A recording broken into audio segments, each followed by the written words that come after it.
My name is Amber, and long before I ever understood what distance meant in physical terms, I learned what it meant emotionally. There are rejections that scream, and then there are rejections that whisper. Quiet, gentle phrases that arrive with a smile but cut just as deeply. "There's not enough space," is one of those phrases. It appears harmless. It sounds neutral. But it carries with it the full weight of dismissal wrapped in the politeness of logistics. There is something particularly sharp about being told there's no space for you, not because the house is full or the room is overcrowded, but because your presence simply wasn't planned for. You weren't considered. You weren't included in the mental picture of togetherness. That kind of absence is louder than words. It is not the absence of a bed or a chair. It is the absence of a desire to make room for you, not just in a house, but in a family's collective heart. Exclusion disguised as practicality is difficult to argue with. It comes dressed in reason. It comes cloaked in convenience. There aren't enough beds. There's only room for the kids. It's a tight squeeze this year. These sound like facts, but beneath them often lies the unspoken message. We chose where space exists, and it wasn't around you. People rarely say it outright. They don't need to. The absence of an invitation speaks for itself, and when they do explain, they often choose the kind of language that makes you question your own sensitivity. You start wondering if you're overreacting. You tell yourself it's just logistics. But there's a subtle ache that remains, a kind of emotional residue that lingers far longer than the retreat itself. Space is never just about square footage. It is about consideration. It is about the mental and emotional labor someone is willing to do to make room for you. It's about being thought of when plans are made. It's about being expected, not merely accommodated. When someone wants you to be somewhere, they don't wait for room. They create it. They rearrange, they adjust, they stretch. When they don't, the message is clear. Your absence is easier than your presence. Being excluded in this quiet way is often more painful than outright rejection. There's no confrontation, no fallout, no conversation. Just a vague smile and a closed door. And the most complicated part? No one around you seems to notice. To everyone else, the family retreat is a beautiful memory, a tradition, a joyful gathering. To you, it's a reminder that your name never made the list. This is how subtle exclusion operates. It doesn't need to explain itself. It relies on your silence to survive. It trusts that you'll understand without confrontation, that you'll absorb the message without disturbing the peace. And most times, that's exactly what happens. You sit with the ache quietly. You fold your disappointment into politeness. You pretend it didn't matter. Because acknowledging it would mean facing a truth too painful to name. They didn't want you there enough to make it work. People often underestimate the weight of not being invited. They treat it as a minor oversight, a harmless detail. But in families where connection is currency, an unextended invitation becomes a statement. It becomes a mark that separates those who belong from those who must prove they do. Those who are expected versus those who are optional. When you live in that category of optional, everything you do is filtered through the hope that one day they'll see enough value in your presence to make room. But space created out of guilt is not space you can thrive in. It is a room with conditions, a seat at the table that must be earned repeatedly, a presence that must be justified. And that is not belonging. That is endurance. Belonging doesn't need permission. It doesn't come with qualifiers. It exists freely. And when you are made to feel like space is a favor instead of a given, you begin to internalize a quiet truth. You were never the priority. This realization does not arrive all at once. It builds over time. Each missed moment, each unexplained plan, each family decision made without your name on the list. It accumulates, not in rage, but in resignation. A soft, tired understanding that you can't force your way into a space that was never meant to include you. And yet, the desire to belong never really disappears. It just learns how to survive without attachment. It learns how to set expectations low enough to avoid disappointment. It becomes a quiet strength. Not a cold one, but a knowing one. The kind of strength that comes from accepting what is, without letting it define who you are. Not being invited does not mean you are not worthy. It means someone else decided your worth didn't matter enough to make room. That decision belongs to them, not to you. And while it may hurt, it is not the truth of your identity. It is the truth of their limitation. The absence of an invitation can make you question yourself, but it should make you question the system instead. Who gets included? Why? Who is seen as central? Who is seen as extra? These are not just questions about travel plans. They are questions about emotional equity, about what stories families tell themselves about who matters and who doesn't quite make the cut. Space is often measured in dimensions: feet, meters, walls, floors, ceilings. But emotional space has no blueprint. It doesn't follow architectural logic. It isn't constrained by what can or cannot physically fit. Emotional space is measured in memory, in intention, in effort, in inclusion. It is created not by expanding floor plans, but by widening hearts. When someone says there isn't space for you, what they often mean is, there's no space for who you are, what you represent, or how you make them feel. The absence of space is rarely about size. It's about priority. When people care, they rearrange. They improvise. They say, we'll figure it out. They move things around. They make adjustments. They create space where there was none. But when space is denied before the question is even fully asked, it's not about logistics. It's about desire. The phrase, there isn't enough room, becomes a socially acceptable form of emotional exclusion. It communicates boundaries no one wants to take ownership of. The wound of not enough space is not in the floor plan. It's in the silence that follows. The silence where advocacy should be. The silence where someone could have spoken up and didn't. Where someone could have said, why can't she come too? And chose to stay quiet. That silence is not just the absence of words. It is the presence of complicity. It's agreement, wrapped in passivity. This is the part that hurts the most, not just being told there's no room, but watching no one try to make room. That's where the weight of rejection settles. In the empty space between what could have been said and what was left unsaid. Because it's easy to assume the decision was practical, but silence, in moments like these, reveals agreement with exclusion. The concept of space becomes metaphorical. It's not about the number of beds. It's about the number of times you were counted. Were you part of the plan? Did someone say your name when logistics were discussed? Were you even in the mental picture they painted for the trip, the event, the moment? If the answer is no, then the issue was never spatial. It was emotional. It was relational. To be told there's not enough room is to be told we didn't think of you. And there are few sentences more quietly devastating than that. You start to wonder where else you weren't considered. Which stories were told without you? Which traditions were shaped around your absence? You begin to look back, connecting past exclusions that seemed isolated, and suddenly you see the pattern.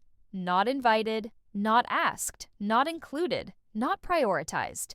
It's not loud, it's not violent, but it is deeply consistent. Space, when offered, is not just physical, it's symbolic. It's a message that says, you matter enough to be here. And when it is denied, the reverse becomes true. You internalize the message. Your presence is negotiable. That idea stays with you. It follows you into other relationships, into work, into how you speak about yourself. You begin to expect space to be conditional. You become hyper-aware of how much you take up.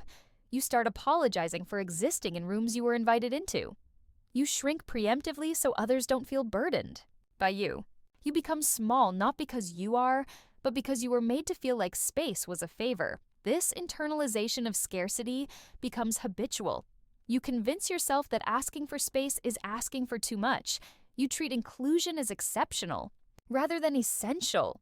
You redefine presence as privilege rather than right. All of this stems from a message you were never meant to receive, but received anyway, repeatedly. You're not part of the core. And still, you smile. You pretend it's fine. You excuse it. You rationalize for others what they won't explain, themselves. They probably just forgot. There really wasn't room. It was short notice.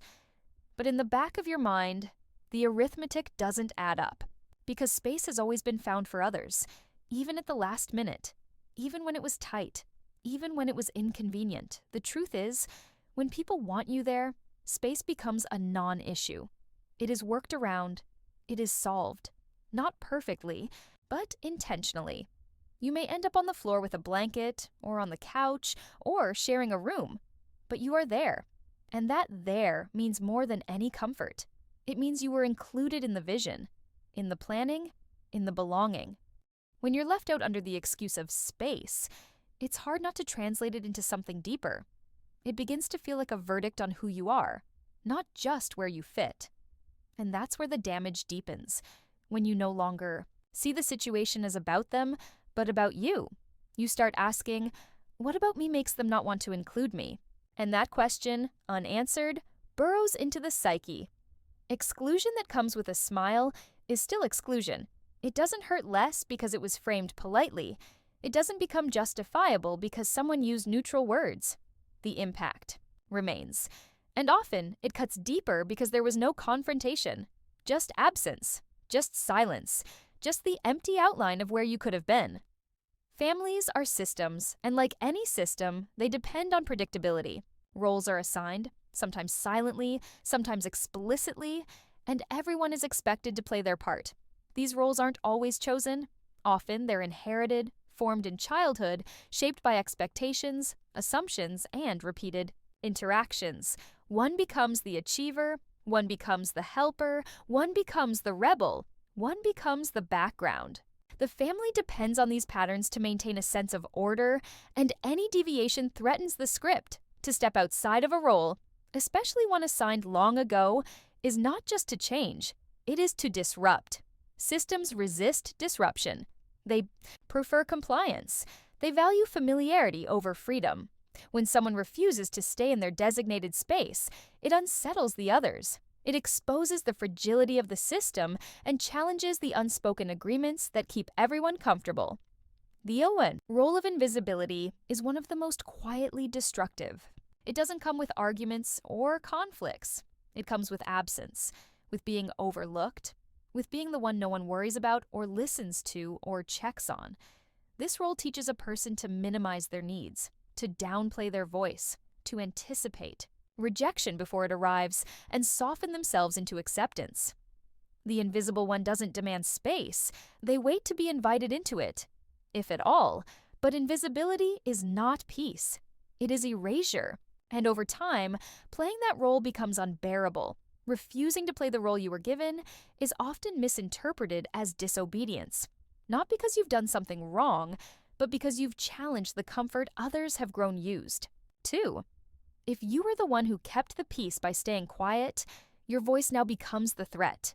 If you were the one who always adapted, your boundaries now feel like rebellion. If you were the one who never asked for more, your self-worth now feels like audacity.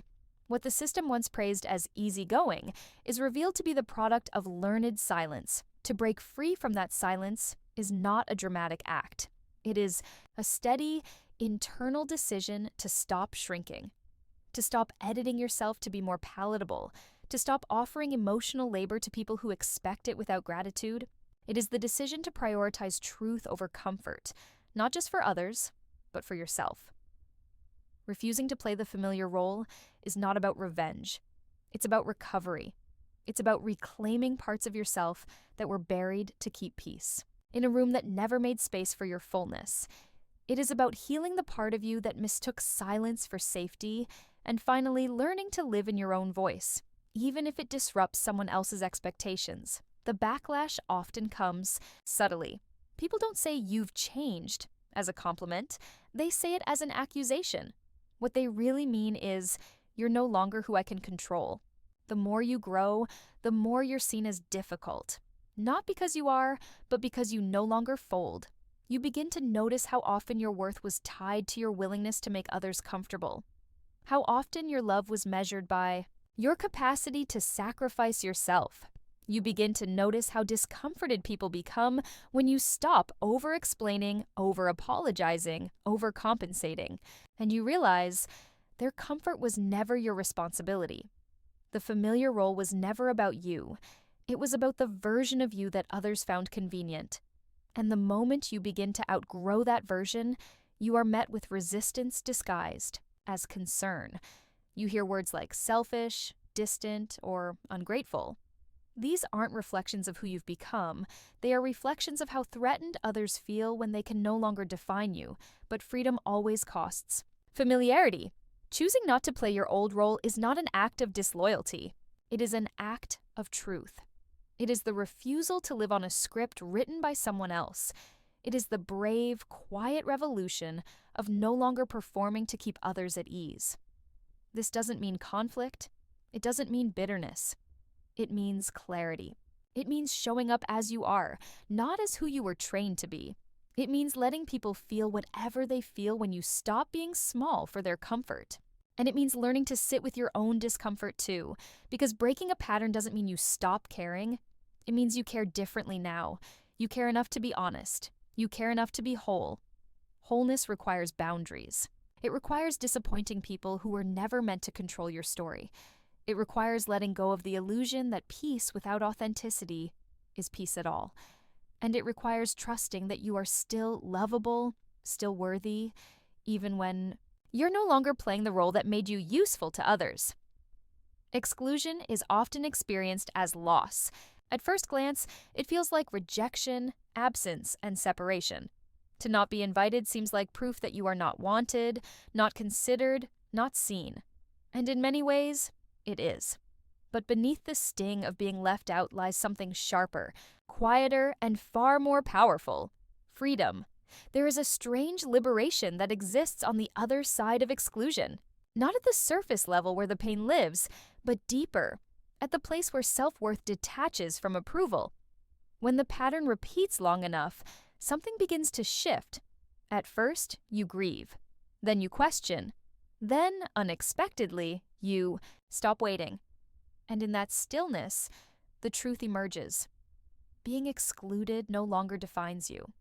It reveals others. It reveals where you were never truly welcome to begin with. Not being invited removes the illusion. It strips away false belonging. It shows you who includes you out of obligation versus who includes you with intention. It teaches you that presence is not always connection, and inclusion is not always care. Many are invited to fill a seat, but not a role. Many are welcomed, but not embraced. The absence of an invitation is simply clarity, unspoken. The power of not being invited is found in what it forces you to confront: your dependence on external validation. It shows you the places where you once waited for acknowledgement that was never coming. It forces you to reconsider how much of your energy was spent trying to earn proximity to people who always kept you at a distance. And it invites you to step away from that pursuit entirely. When you are no longer invited, you are also no longer obligated. You are released from roles that served others, but silenced you. You are no longer required to perform acceptance rituals just to keep peace. You no longer have to show up for spaces that never made room for your voice. The exclusion is painful, but it is also clean. It cuts you loose from the slow bleed of being tolerated. Freedom lives in that space. When you stop trying to be included, you start asking better questions. Not, why wasn't I invited? But, why did I want to be? You begin to trace your need for inclusion back to its roots. You uncover where the hunger to belong was born and who convinced you that belonging had to be begged for. You stop blaming yourself and start examining the structure. You recognize that being left out doesn't mean you're lacking. It means the structure was never built with you in mind. This recognition is not cynical. It is clarifying. It helps you stop knocking on doors that were designed to stay closed. It teaches you that acceptance should not feel like a performance review, that love should not feel like an interview, that family should not feel like an audition. The moment you internalize that truth is the moment you begin to return to yourself. And in that return, a shift begins. You reclaim time, energy, and presence. You begin to see how much space is available when you stop giving it to those who withhold it from you. You begin to build a version of belonging that is not dependent on who keeps you in the loop, but on who meets you with respect, reciprocity, and recognition, even if it's only yourself. The power of not being invited lies in what it unlocks: the ability to create instead of chase. When you are no longer busy trying to squeeze into someone else's plan, you begin making your own. When you stop measuring your value by how often you're included, you begin setting your own standards. You no longer take absence personally. You take it as permission, not to disappear, but to design, not to shrink, but to start over. Exclusion can be a beginning disguised as an ending.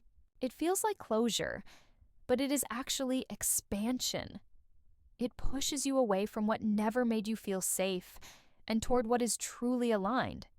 It teaches you to protect your energy, your softness, your presence, not because you are bitter, but because you have grown selective. When you are no longer invited, you learn how to become intentional. Intentionality replaces the need for inclusion. You stop waiting for the call. You stop watching the group photo. You stop reading between the lines of why no one asked. And instead, you ask yourself, what am I building that makes me proud to stand alone? That is the real shift, not from pain to peace, but from seeking approval to seeking authenticity. You begin to realize that not being invited gave you space to breathe, to observe, to decide, to shed the pressure of pretending, to name your needs without filtering them through someone else's expectations, to listen to the parts of yourself that had been speaking all along, but always too quietly to hear above the noise of wanting to fit in. There comes a moment when waiting stops, not because the invitation finally arrives, but because the desire for it fades. What replaces it is not bitterness, but clarity, a deep, quiet realization that you no longer need to be chosen in order to belong to yourself. That moment is the beginning of something new, not the absence of something old, but the emergence of something long neglected. Self-initiation. Choosing your own retreat begins with rejecting the idea that togetherness must come from tradition. It begins by breaking away from structures that offered space only when it was convenient. It begins by recognizing that being left out of their circle might just be the opening to draw your own, and that drawing may not be large, loud, or perfect, but it is yours. A retreat is not always a location. It is a return. It is an intentional movement inward and forward at the same time. It is the act of stepping away from noise that drowns out your inner voice. It is stepping away from rooms where you've only ever been a tolerated presence, not a welcomed one. Choosing your own retreat means recognizing that peace isn't found where you are permitted. It is found where you are free. When you choose your own retreat, you stop asking how others will perceive it. You stop performing for their comfort. You stop filtering your joy through the lens of their expectations. You begin to see that solitude is not the same as isolation, that the absence of company is not the absence of connection. That being alone with yourself is not a sentence. It is an invitation. This shift is subtle at first. You start by doing small things without waiting for group approval. You go where you want, even if no one else comes. You celebrate in quiet ways that feel sacred to you. You define value not by tradition, but by truth. You trade conformity for creativity. You build your own rituals. You redefine what a retreat even means. In doing so, you reclaim your time. You reclaim your presence. You begin to spend energy on things that nourish instead of deplete. You curate moments that don't need to be shared to be real. You stop measuring joy by how many people witness it. You start measuring it by how deeply you feel it, even when you're the only one there. A retreat becomes a rebellion, not of noise, but of peace. It is the refusal to seek wholeness in places that only ever offered fractions. It is a quiet revolution against every structure that told you your worth was tied to being included. It is the creation of a space where you don't have to prove yourself, explain yourself, or reduce yourself. You begin to see that your own company is not something to be endured, but something to be discovered. That you contain multitudes. That silence is not emptiness, but room. That time spent alone is not lost time. It is foundational time. Time where the truth surfaces, where healing finds you, where your identity untangles itself from performance. Choosing your own retreat also shifts your definition of belonging. It becomes less about access to others and more about alignment with yourself. You stop asking to be let in. You start asking what you've been letting in that no longer deserves access to you. You become intentional about your internal space, the thoughts, habits, and beliefs that shape your sense of home. In this space, priorities rearrange themselves. You stop seeking applause, you start seeking resonance, you no longer chase shared rooms. You build sacred ones. You cultivate peace, not as a reaction to chaos, but as a standard. You stop waiting for rest to be granted. You choose it. You claim it. You protect it. A retreat, when self-chosen, becomes a boundary. It says, "Here is where I begin again, on purpose." It says, "I no longer borrow joy from others' presence. I generate it." It says, "I am no longer hungry for space. I am full of it." And in that fullness, a new version of you begins to take shape. One that doesn't fear distance, one that doesn't flinch at solitude, one that no longer sees exclusion as lack, but as liberation. You begin to understand that presence is not measured by who invites you, it's measured by where you show up fully. And when you retreat into your own design, your own rhythm, your own meaning, you show up whole, not waiting to be completed by others. The need to be seen fades, not because you are invisible, but because you have already witnessed yourself. There is a common misconception that rejection destroys, that when people push you out, leave you out, or shut you out, the natural result is collapse, that to be excluded is to be weakened, that silence means defeat, that distance means surrender. But what this overlooks is a truth far less discussed and far more enduring, that being left out doesn't always break you. Sometimes it builds you. There is a unique kind of clarity that comes when people assume you'll fall apart in their absence. It reveals the quiet arrogance behind conditional love. It uncovers who expected to define you by their approval. And in the absence of that approval, you are left with something that cannot be bought, borrowed, or inherited: your own power. To be underestimated is not always a curse. Sometimes it is a kind of freedom. When others write you off, they stop watching. When they stop watching, you stop performing. And when performance ends, truth begins. You begin to rebuild, not for applause, not for inclusion, but for alignment. What you build in the shadows does not need explanation. It does not need permission. It grows in silence, watered by resilience and rooted in experience. You stop trying to convince anyone that you are worthy. You start acting like you already are, not in spite of the rejection, but because of it. Because rejection makes things plain. It strips down illusions. It shows you where doors were never meant to open. And it dares you to make your own. They thought you'd break, but breaking is not the same as transformation. To break is to separate, but to rebuild is to become. And becoming is not a reaction to rejection. It is a reclaiming of direction. It is the decision to take the pieces you were left with and construct something more whole than what existed before. You begin to realize that emotional survival is not about being included. It's about building an inner world no one can evict you from, one made of self-respect, clarity, and chosen values. When you stop needing space in their rooms, you make space within yourself. You create structure. You create meaning. You create self-trust. Trust becomes the foundation. Trust that you can lose people and still keep yourself. Trust that exclusion is not proof of inadequacy, but proof of misalignment. Trust that strength is not loud. It's consistent. It shows up in the ways you keep building, keep learning, keep choosing yourself. Even when no one else is clapping, they thought you'd break because that's what they understood. They imagined their absence would be your undoing. But what they didn't see, what they never thought to look for, was your capacity to reconstruct, your ability to take silence and make it sacred, to take distance and make it divine, to take being unseen and make it an invitation to see yourself more clearly. Pain, when processed with intention, becomes wisdom, and wisdom builds differently. It doesn't need to prove, it doesn't need to parade, it just stands, quietly, solidly, without collapse. And in that standing, you begin to see how far you've come, not away from people, but into yourself. The rebuilding process teaches you discipline that validation never could. It requires stillness, It requires patience. It asks you to trust progress that no one sees. It demands a deep commitment to your own wholeness, even when everything external tells you to fold. And when you don't, that's the breakthrough. You become your own shelter, your own witness, your own advocate. You stop looking for others to fill the space.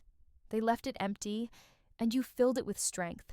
You begin to understand that the very thing meant to shatter you became the blueprint for something more lasting. There is a difference between being angry and being done. Anger is loud. It seeks justice. It demands recognition. It wants to be heard, felt, understood. But being done is different. It is quiet. It is final. It no longer explains. It no longer argues. It no longer asks to be seen. It simply leaves the table that no longer feeds the soul. The world often mistakes silence for weakness. But silence, when it follows deep understanding, is power. It is not withdrawal. It is not surrender. It is a closing of the loop, a recognition that no matter how loudly you speak, some spaces will never hear you properly, not because you are unclear, but because they have already decided who you are, and no volume can change a mind that is not willing to listen. Being done is not about hate. It is about clarity. It is the decision to stop investing in cycles that produce the same outcome. It is the recognition that you cannot heal in the same place that hurt you if the conditions remain unchanged. It is the quiet refusal to continue proving your worth in a space that benefits from your doubt. There is a freedom that comes when you stop hoping someone will become who you need them to be. When you stop waiting for a different version of them to arrive. When you stop holding your breath for a shift that never comes. That freedom is not dramatic. It is slow. It is rooted in repetition. It grows every time a pattern repeats, and you see it for what it is. Not potential, not misunderstanding, but choice. When someone shows you over and over again that they are unwilling to meet you with respect, the most self-loving thing you can do is leave. Not to punish, but to protect. When you're done, it's not because you stopped caring. It's because you started caring about yourself more. Anger is often the first response.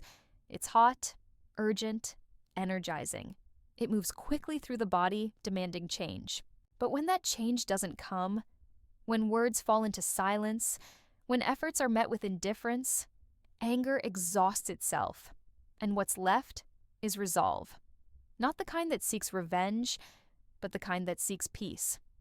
This is the transition, from fighting to releasing, from explaining to exiting, from waiting to walking away, and in that walk, you reclaim everything you gave away: time, energy, voice, identity. You gather the fragments. You stop waiting at closed doors. You stop knocking where you are clearly not wanted. Being done is not cold. It's clean. It is the cutting of a cord that no longer carries anything worth holding on to. It is not about absence. It is about alignment. It is the choice to protect your peace more than you protect the narrative of togetherness. Sometimes there is grief in being done. Grief not just for the relationship, but for the version of yourself that stayed too long, the version that kept trying, the version that kept justifying mistreatment in the name of love, loyalty, or hope. But grief, too, is part of the healing. It makes room for the new. You stop needing closure. You stop rehearsing what you'll say if they finally ask. You stop replaying conversations that never finished the way you wanted. You accept that some stories end without full understanding, that not all endings come with explanation, that peace is not always delivered, it is decided. Being done means choosing not to re-enter the cycle, even when the opportunity presents itself. It means choosing not to respond to the breadcrumb text, the passive comment, the vague gesture. It means recognizing when engagement is a trap, not a repair. It means respecting your decision enough not to reopen wounds just to see if they still bleed. There is strength in choosing your peace over your history, in choosing your dignity over someone else's comfort, in choosing your growth over familiar pain.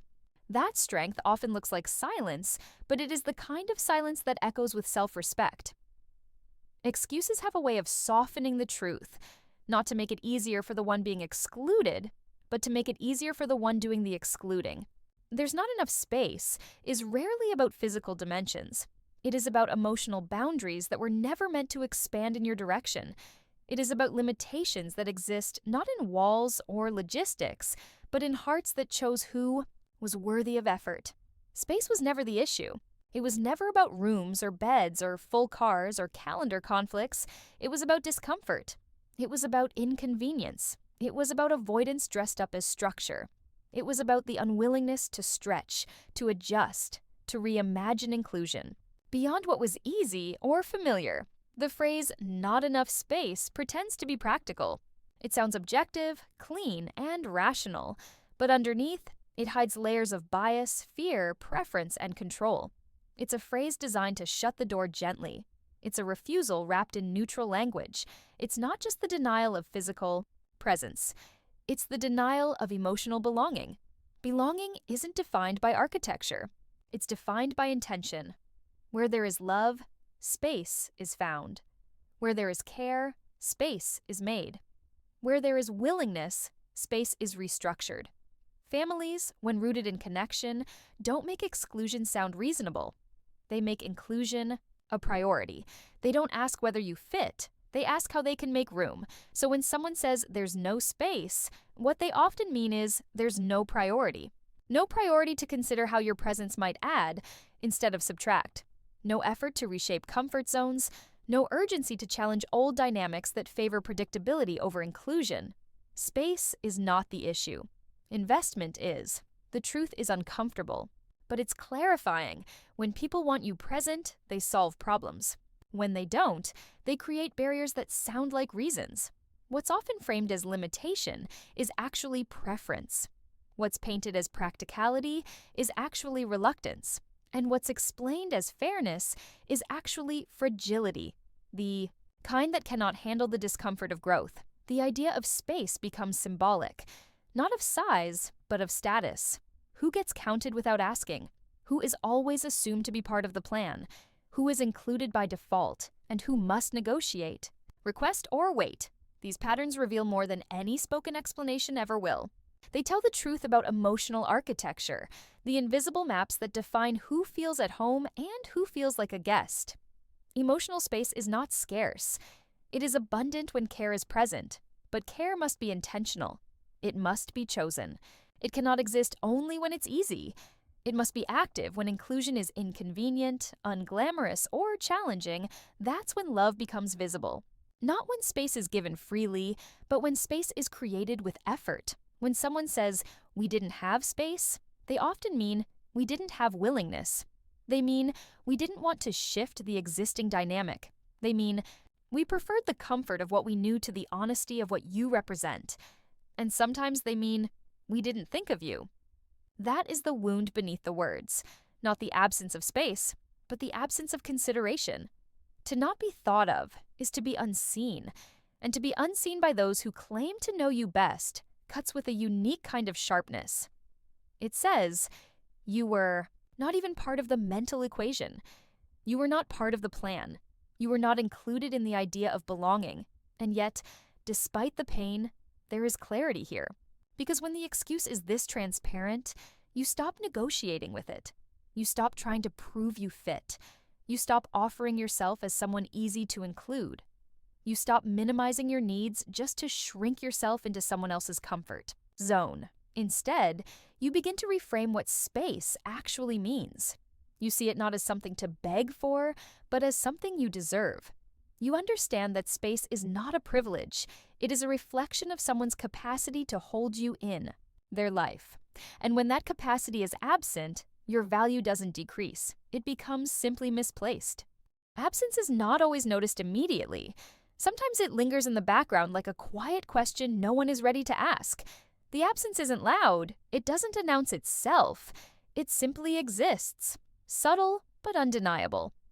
And when it's yours, it takes time before the silence you leave behind becomes heavier than the sound of your former presence. Presence, especially when consistent and quiet, is often invisible to those who rely on it. When you are the one who always shows up, your presence becomes expected. It becomes part of the background, a comfort, a constant, a default setting.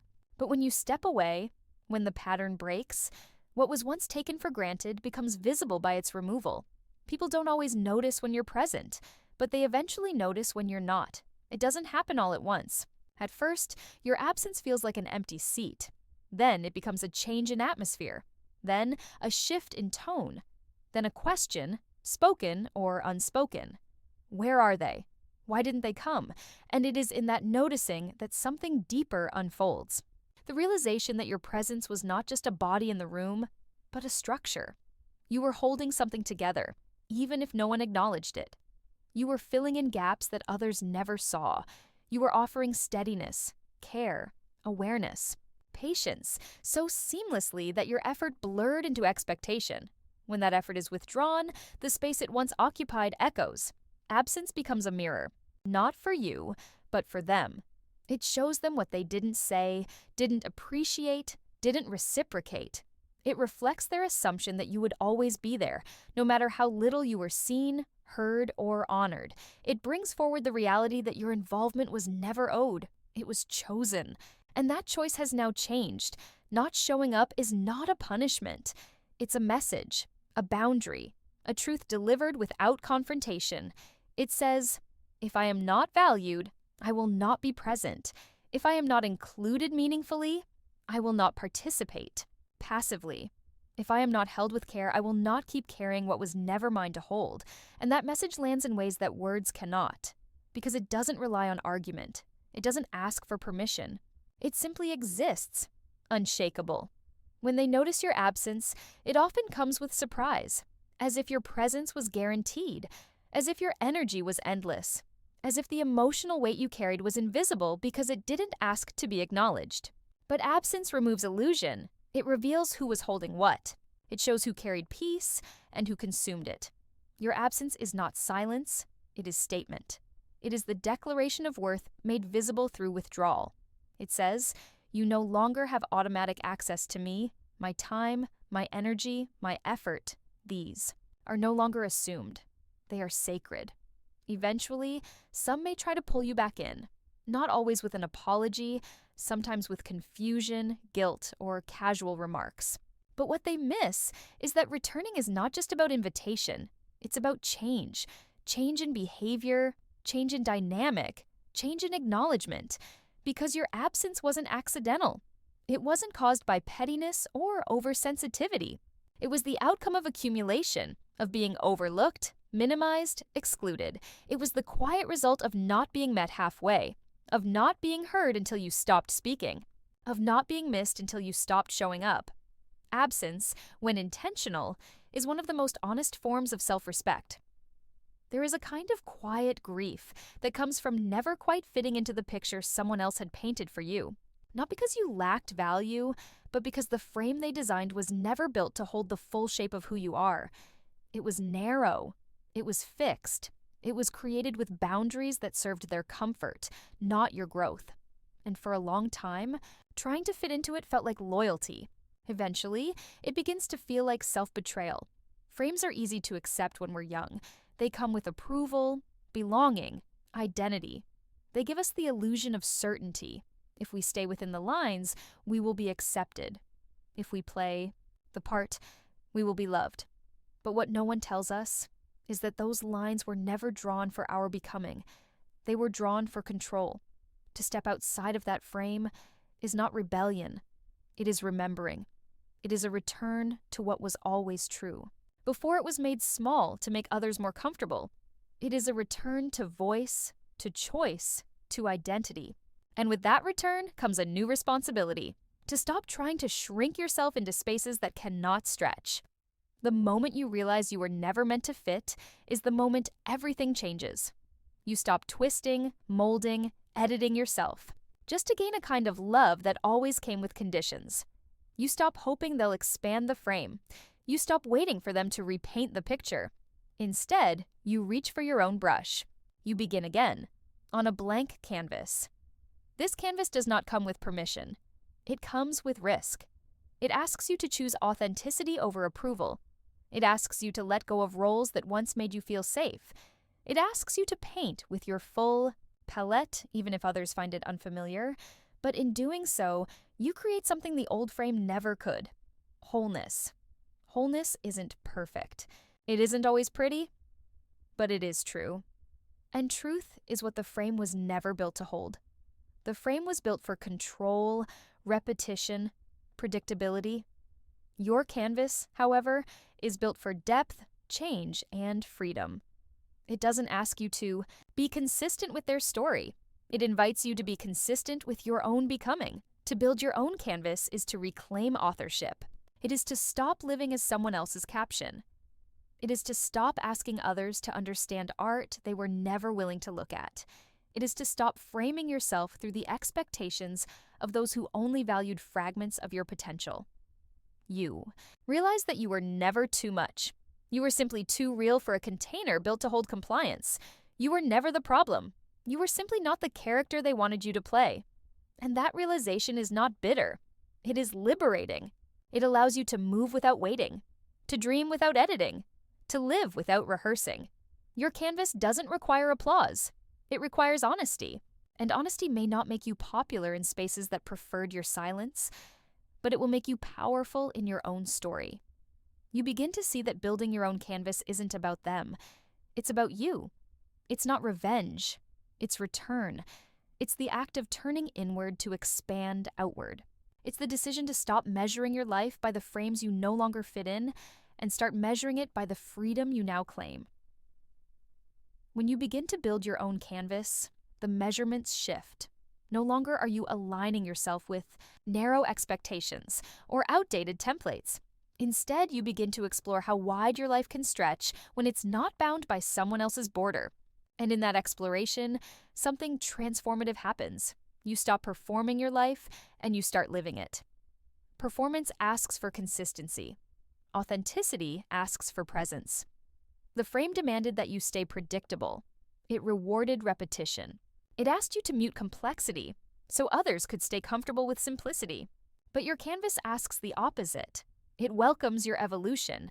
It embraces your contradictions. It invites your questions, your changes, your revisions. It doesn't require you to be fixed. It requires you to be real. As you build, you begin to reclaim aspects of yourself that had been left behind. Interests that were labeled too ambitious. Emotions that were called too sensitive. Boundaries that were dismissed as too distant. You gather those pieces and bring them back, not to prove anything, but to honor everything. Every piece becomes part of the art you're creating. Raw, imperfect, alive. You no longer apologize for taking up space. You no longer measure your presence by how digestible you are to others. You stop trying to become palatable. You stop filtering your voice for those who never learned to listen, because the canvas you're building doesn't exist for them. It exists for you. And whoever sees it clearly, without trying to crop or mute or contain, is welcome. The rest are simply not required. Creating your own space doesn't mean isolating yourself. It means choosing who enters with care. It means discerning which energies amplify your growth and which ones diminish your light. It means learning how to be selective, not out of pride, but out of protection. Because what you're building is sacred, and not everyone deserves access to it. This canvas becomes a boundary, not a wall to keep people out, but a declaration of what can no longer be allowed in. You stop negotiating your identity. You stop outsourcing your worth. You stop rearranging your truth for people who only ever valued your silence. On your canvas, there are no forced roles, no inherited scripts, no generational obligations that silence your intuition. There is only space for becoming, for returning, for defining yourself on your terms. And that freedom is not a luxury. It's a necessity. You realize that what once felt like rejection was redirection. Every place you didn't fit taught you where not to shrink. Every environment that couldn't hold you taught you how to build your own. Every expectation that made you feel small became the reason you stopped asking for permission to be whole. This canvas doesn't come with instructions. It is yours to create. And while that may feel uncertain at first, it is also the most honest kind of empowerment, the kind that isn't handed to you. It's claimed by you. Building your own canvas also means accepting that not everyone will understand what you're painting. Some will criticize what they can't categorize. Others will dismiss what they cannot define. They will compare you to the image they once preferred, the version of you that conformed, agreed, stayed small, but that version no longer lives here, and your canvas is not a performance stage. It is a sanctuary. Understanding becomes optional when self-trust becomes foundational. You stop chasing clarity from people who are committed to misunderstanding. You stop rewriting your truth just to make it easier for others to accept.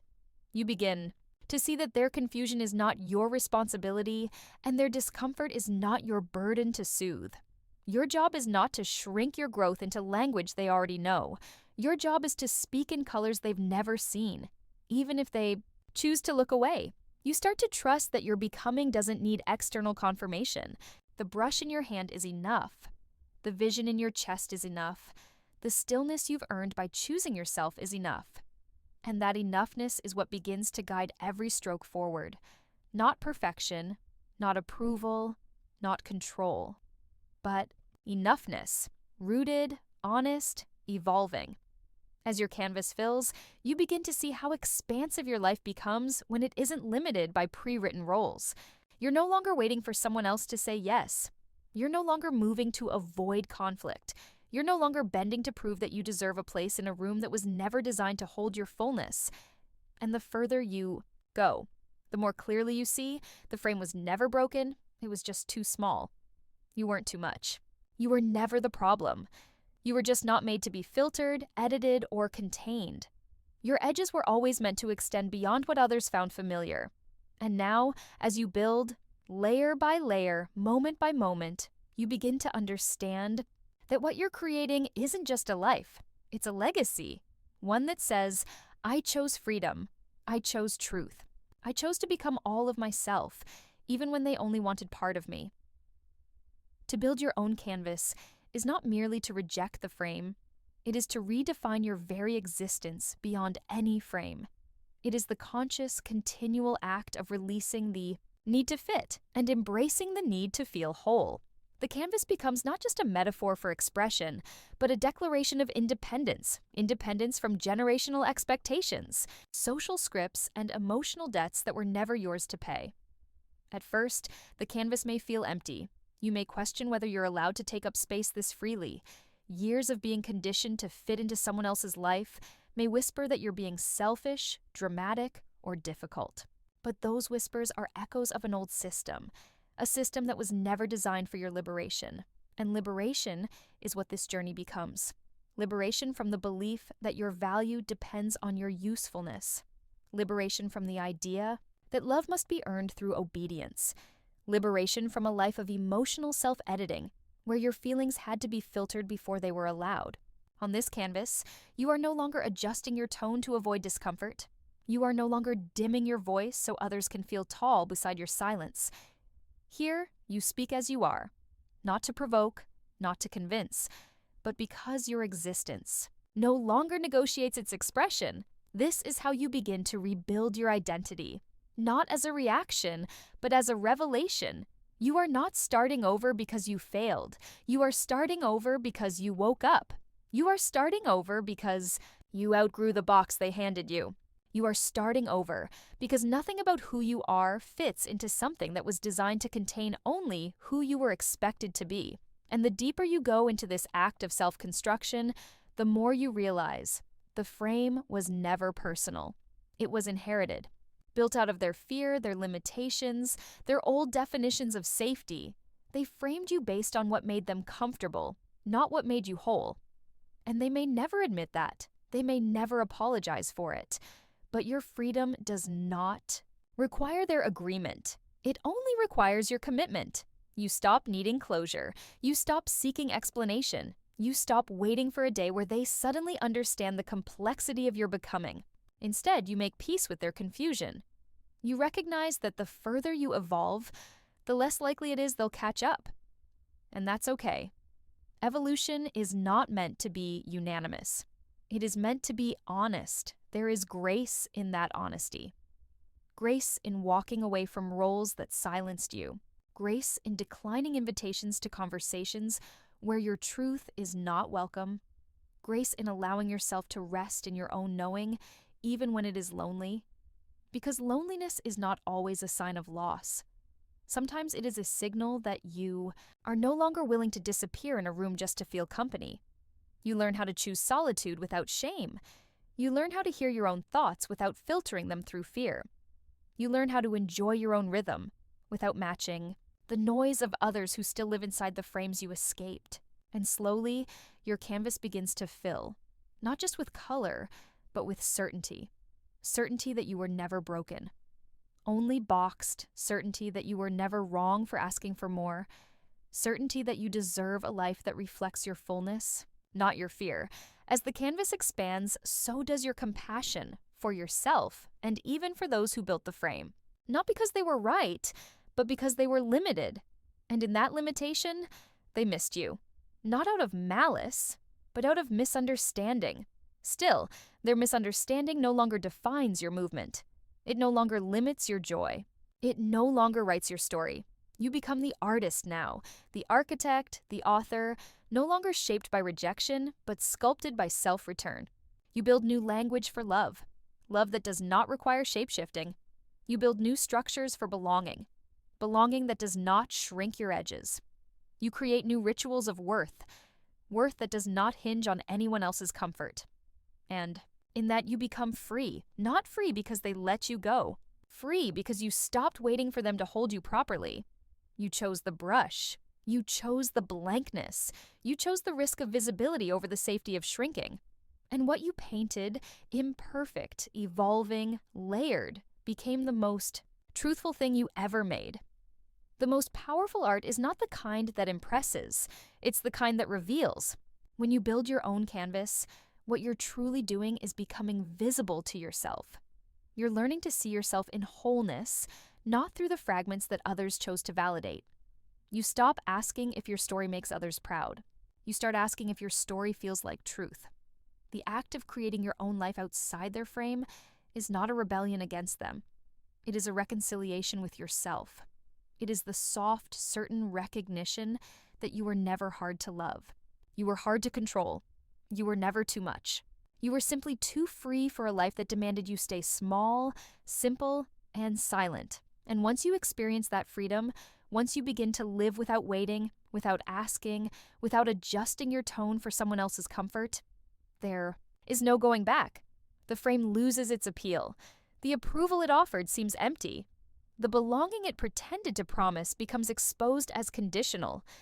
And what once felt like rejection begins to look like redirection. The canvas becomes your sanctuary, not because it is untouched by pain, but because it is untouched by pretense. You begin to value honesty over harmony, truth over tradition, and depth over duty.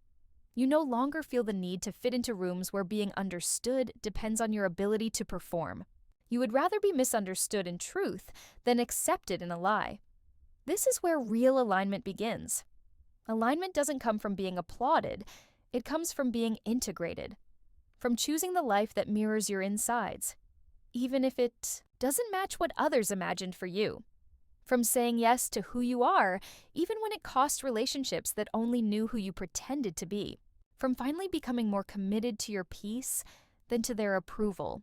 And as this commitment deepens, you stop reaching back. You stop rehearsing what you would say if they gave you a platform to explain. You stop needing to revisit the places that couldn't hold you. You stop searching for repair in people who never had the capacity to see beyond the roles they assigned. The peace that comes from this decision is not immediate. It is earned. It is earned in the moments when you could shrink back, but don't. It is earned in the spaces where old patterns try to whisper you home, and you answer with silence. It is earned in the loneliness that sometimes follows liberation, when your new self no longer fits into the old social architecture. But slowly, that peace becomes your resting place. You begin to realize that the cost of pretending is far greater than the cost of walking away.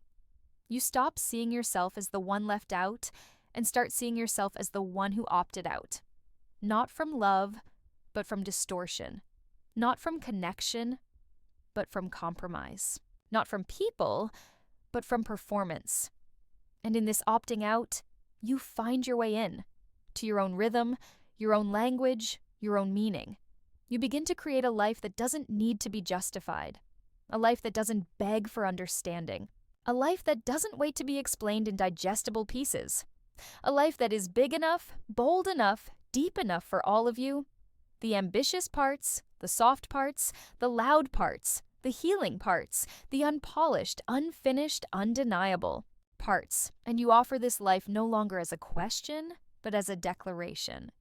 You declare that your time is sacred, that your softness is not a weakness, but a choice, that your refusal to shrink is not defiance, but devotion, that your boundaries are not cold, they are the structure through which your warmth can safely live. You declare that you are no longer available for frameworks that require your erasure, no longer interested in relationships that only work when you are smaller, no longer invested in dynamics that confuse submission with peace, no longer tolerating systems that only reward silence, compliance, or invisibility.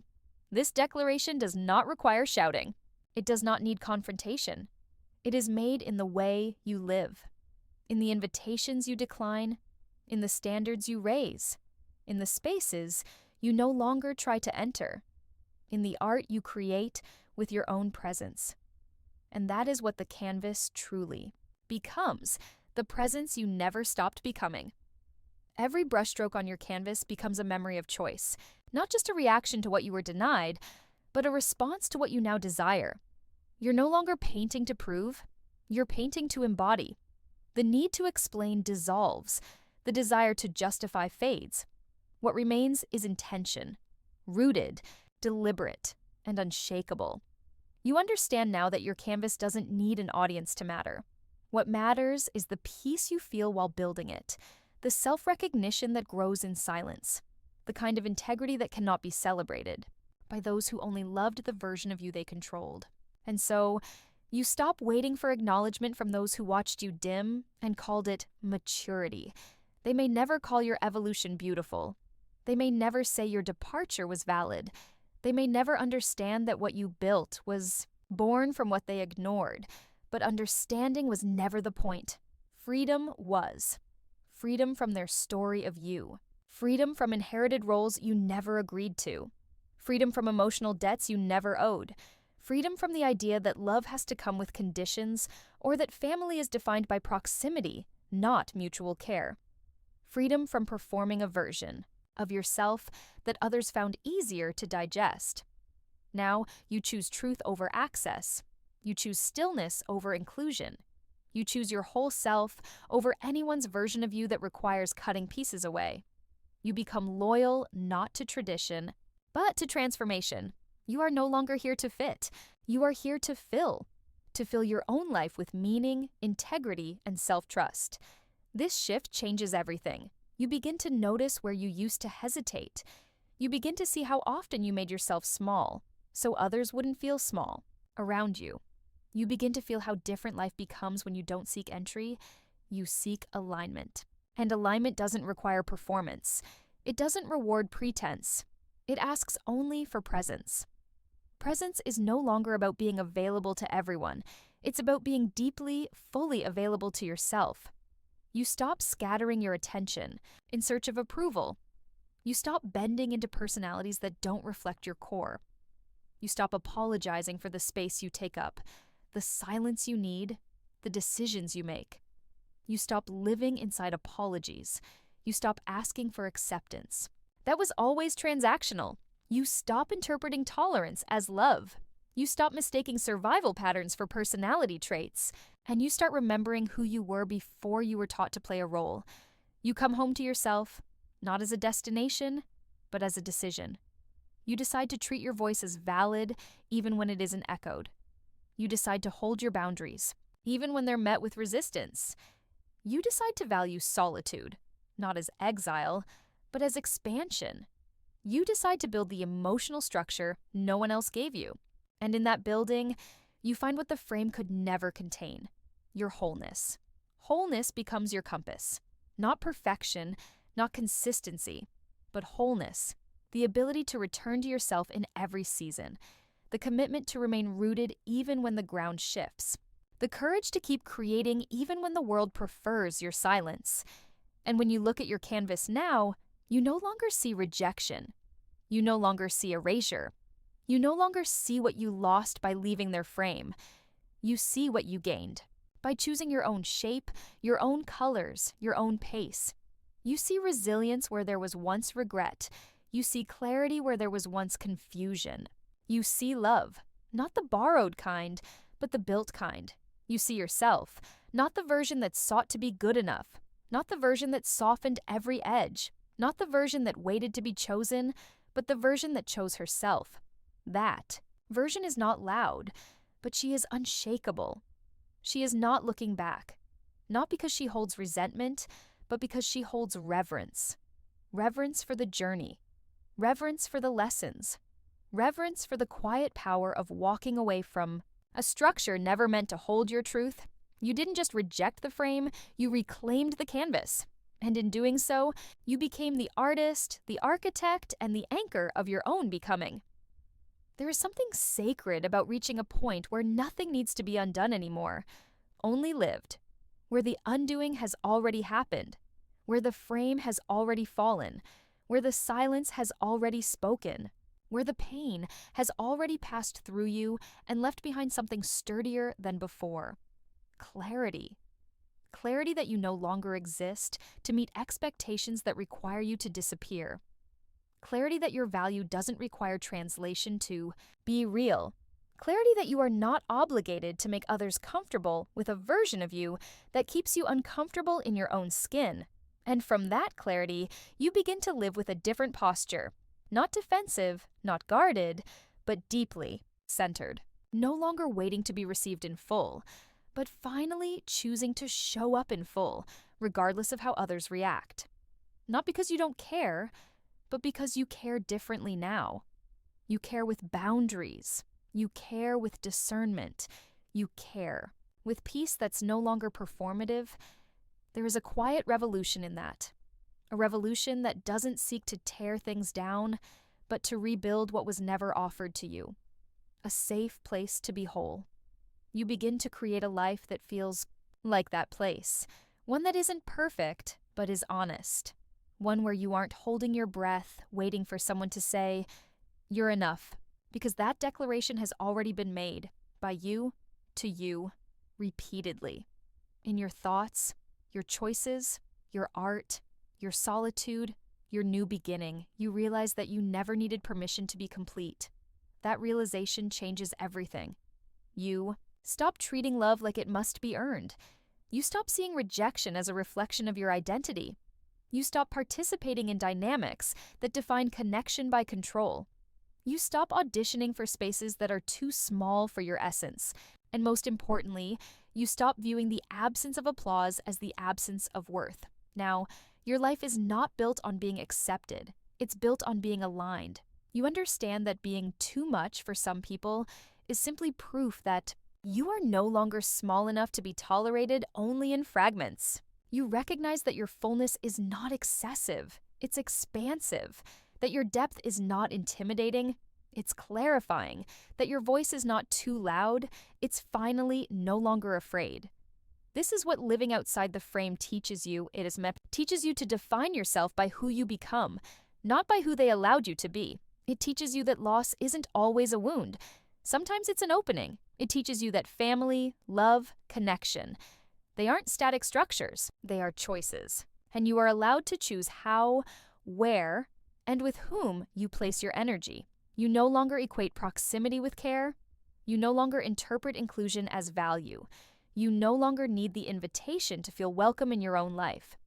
Because the most important door has already opened, the one within. That's where the real homecoming happens. When you return to yourself, not with the baggage they gave you, but with the clarity you've earned. Not with the pressure to prove, but with the power to preserve. Not with the need to be seen, but with the desire to see clearly. This canvas you've built, this life, this peace, this boundary, this breath, it was not an accident. It was a reclamation. It was built from the dust of exclusion, from the ache of being misunderstood, from the silence of waiting to be called into the room, from the exhaustion of trying to be soft enough, small enough, simple enough to finally be accepted. And now, you no longer ask to be accepted.